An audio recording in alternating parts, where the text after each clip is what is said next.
बिस्मिल्लाहिर्रहमानिर्रहीम अस्सलाम वालेकुम व्यूवर्स। आज मैं आपके साथ बहुत ही मज़ेदार चटनी की रेसिपी शेयर करने लगी हूँ। आपने बहुत सी चटनी बनाई होंगी लेकिन आपने इसको भी ज़रूर ट्राई करना है। 10 से 12 अदद मैंने लाल मिर्च लिए, ये तीखी होती हैं। अब आपने इसको गर्म पानी में डीप कर देना है, इससे ये सॉफ्ट हो जाती हैं। ये देखें जी 5 मिनट हो चुके हैं और इनके बीज भी इजीली निकल जाएंगे और ये सॉफ्ट हो चुकी हैं। और अब आपने इनके बीज निकाल देने, इस तरह आप इनके बीज निकाल दीजिएगा। बीज अगर आप रखेंगी तो ये और स्पाइसी हो जाएंगी, फिर आपसे ये खाई नहीं जाएंगी। बीज आपने इनके जरूर निकालने हैं। गरम गरम पानी में जब आप 5 से 7 मिनट रखेंगे तो इजीली इनके बीज निकल जाएंगे। इस तरह इनके सारे बीज निकाल लूं तो फिर नेक्स्ट बताती हूँ कि आपने क्या करना है।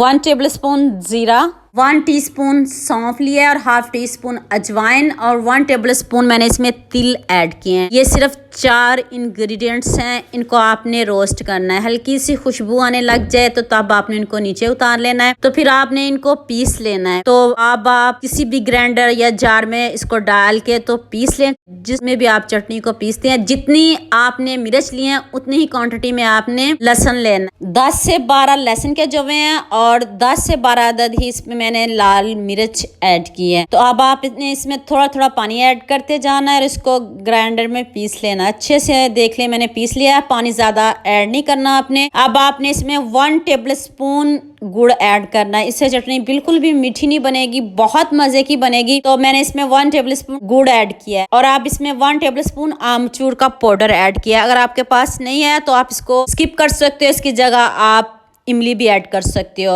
और लुक चेक करें, आपके सामने इतनी मजे की, इतनी जबरदस्त हमारी ये चटनी रेडी हो गई है। आप सब्जी में भी इसको ऐड कर सकते हो, वैसे दही में ऐड करके खाएं, पराठे के साथ भी खा सकते हो, जैसे आप खुश हो के खाना चाहें इसको खा सकते हो। तो उम्मीद करती हूँ आज की ये वीडियो आपको बहुत पसंद आएगी। मेरे चैनल को सब्सक्राइब कर दो और साथ में बेल आइकन का बटन प्रेस कर दो ताकि मजे मजे की न्यू रेसिपीज आप तक पहुंचती रहें। दुआ में याद रखना। अल्लाह हाफिज।